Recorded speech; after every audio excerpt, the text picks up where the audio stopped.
I want to show you guys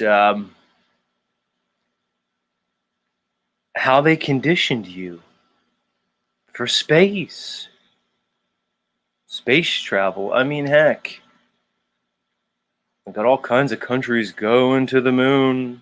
We have private industry going to the moon. I might read something later about another private company, not just SpaceX, planning on going to the moon. Apparently, the U.S. is sending that Artemis mission to the moon.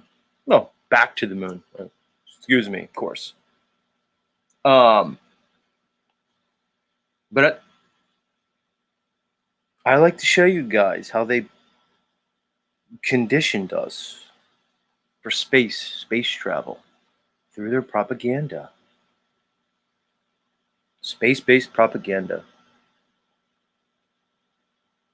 It's like I said, guys. Everybody's ready to go to the moon. Everyone's going to space. God, there's an ISS. We already have an International Space Station. China's got one up there. I don't know what China calls theirs. It's probably something I can't pronounce or spell or anything. So you got the ISS, and then you got the Chinese Space Station. And they're zooming around, orbiting the globe Earth. All kinds of stuff going on in space. It's busy up there in space. Good thing it's huge. But let's see how they were programming us for space travel. And we're going to use this example of the cartoon, The Jetsons. Now, let's maybe read a little bit about the Jetsons. We'll kind of get an idea what the Jetsons are. I don't know. Maybe there's some people out there that don't know what the Jetsons are. Like, Jetsons, what the fuck is that? I got people that listen to me all around the level horizontal Earth. The Jetsons is an American animated sitcom produced by Hanna-Barbera Productions. It originally aired in prime time from September 23rd, 1962 to March 17th, 1963 on ABC, and then later returned in reruns in syndication.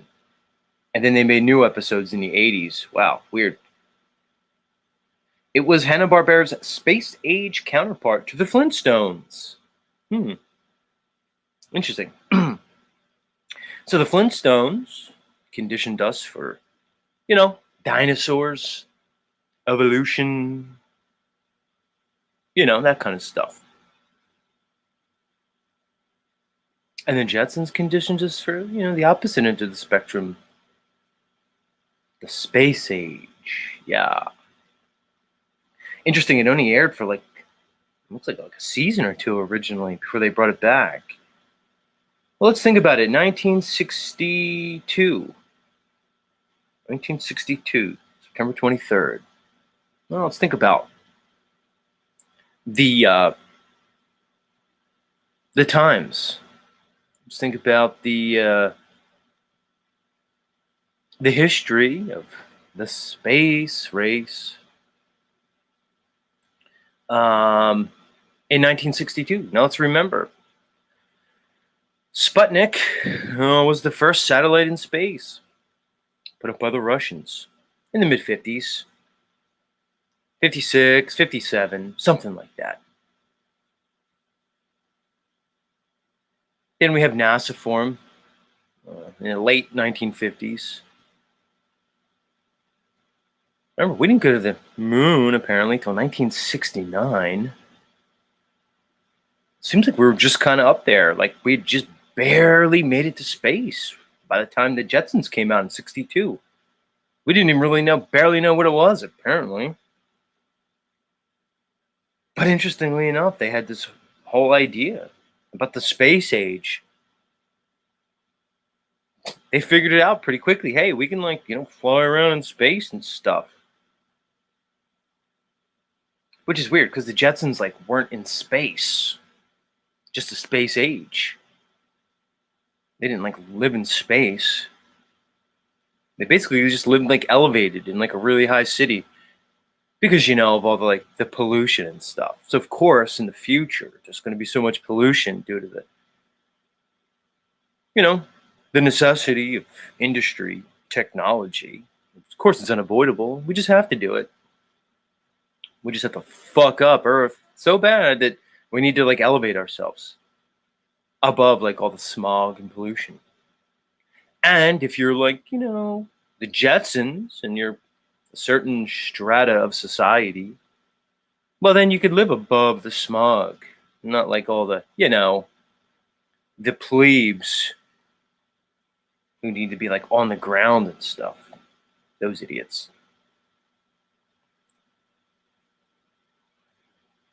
So, in 1962, on ABC, you got to remember, 3 channels back then, guys.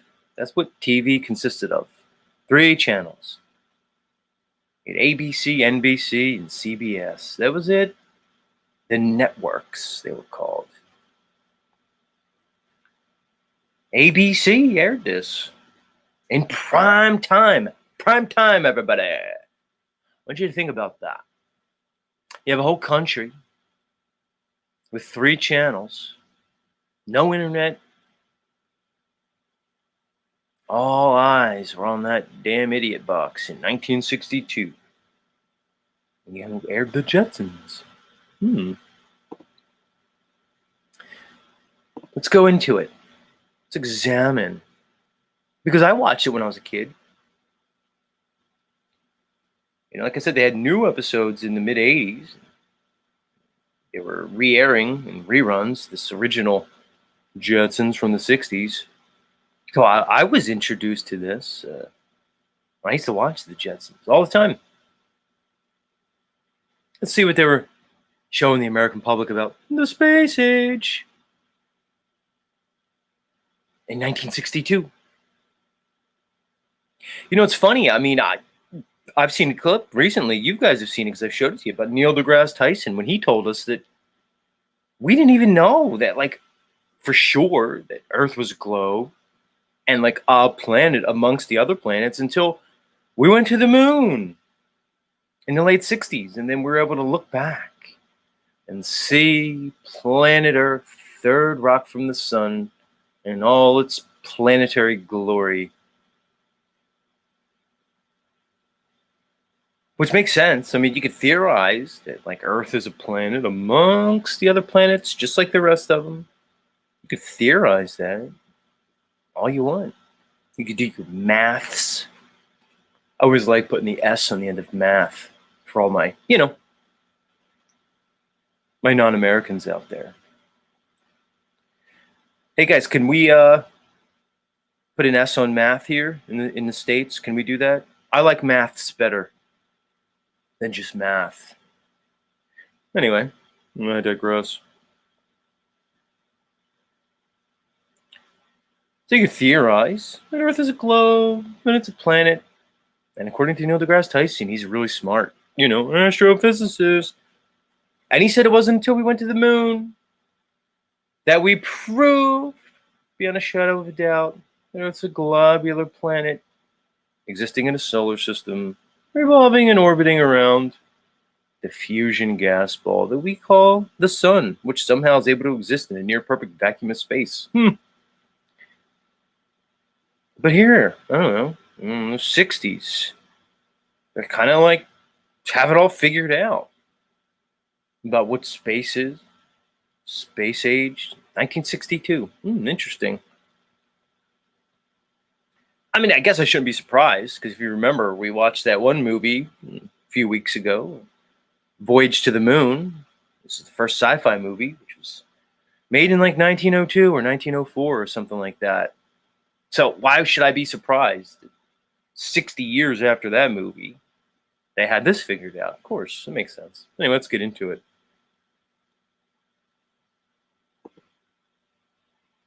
This is the season 1. So remember, this is 1962, everybody.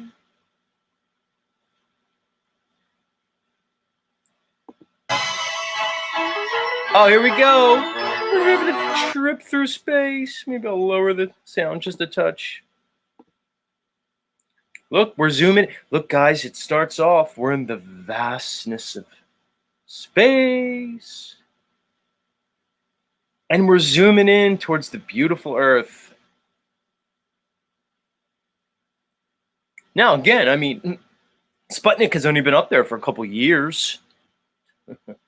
We haven't done much up there. This is right about the time where Kennedy was like, we endeavor to go to the moon. Not because it is easy, but because it is hard. Thank you, Mr. Kennedy. Thank you. It's a shame what happened to you. It's a shame what happened. Well, I mean, did it happen? I'm not sure. You know the expression, you get your wig blown off? It kind of looked like his literal wig got blown off. I don't know. Was the Kennedy assassination just like a stage production? What is he saying? How dare you? Anyway. But here we are, zooming in from the distant reaches of space, outer space, deep space. Zooming in, check it out, everybody. There's Earth. Oh, it looks just like we thought it would look. God, they nailed it. There it is. Oh, and there's also North America, South America. We're zooming in, everybody.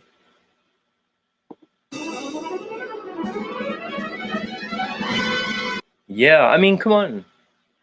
I mean, this isn't programming. They just wanted to give you a show, a fun show in the early 60s about space.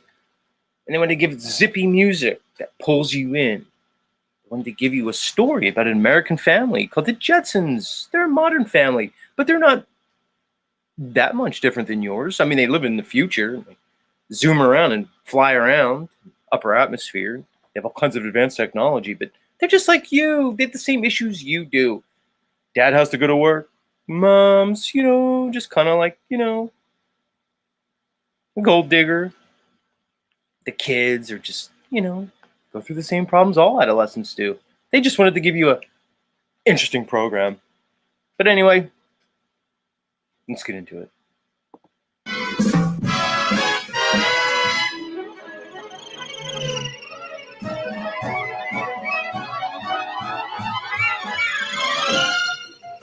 Meet George Jetson.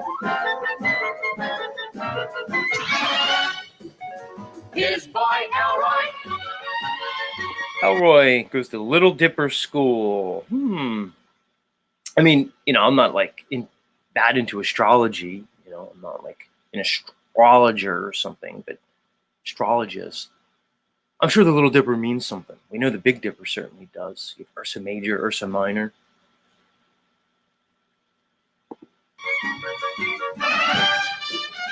Daughter Judy.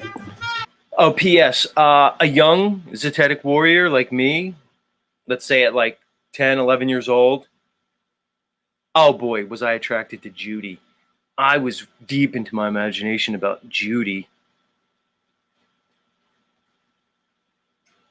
Yeah, I was that kid.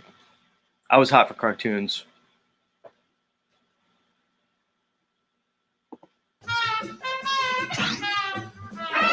Look where she goes. Orbit High School.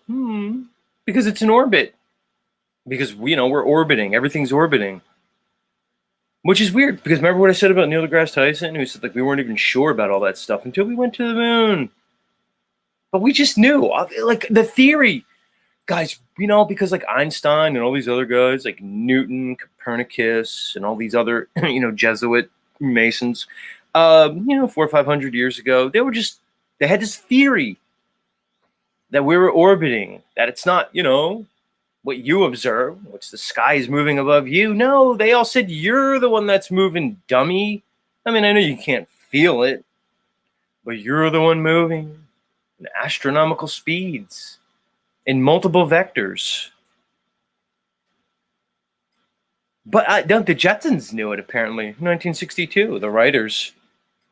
I mean, I'm sure it was just like a bunch of writers. I'm sure it wasn't like, obviously, some Ministry of Information, some Tavistock-like social engineering organization that was, writing this and using it as propaganda. No. There's just like a bunch of writers, like a bunch of, like, I don't know, smart guys, kind of geeky artists. They knew we orbited, of course. They're just so smart they got it right. Thanks, guys. Appreciate it. Let's continue. Jane, his wife. I I was also attracted to Jane, not as much as Judy, but Jane kind of did it for me. Notice how they make you relate to you. They're like, oh, it's just like you, Mr. George Jetson. Remember, this wasn't for kids, guys. Like, they showed it to kids years later, like to me, when I was like 10, 11, 12 years old, even younger. This was in primetime on ABC, one of the three major networks, in 1962. And what are they showing you? George. You could relate to George Jetson, everybody. He's like you. He's got to go to work in the morning. He's got 2 kids. You know, you got to deal with his daughter. She's like super hot. And all the issues with all the guys. His wife is kind of like, you know, in his pocket stuff. She needs money. She has to stay glammed up. You have to keep up with the Joneses, of course, as he's going to work, commuting in the morning. She's in his pocket. There you go. Give her that money. And she's out.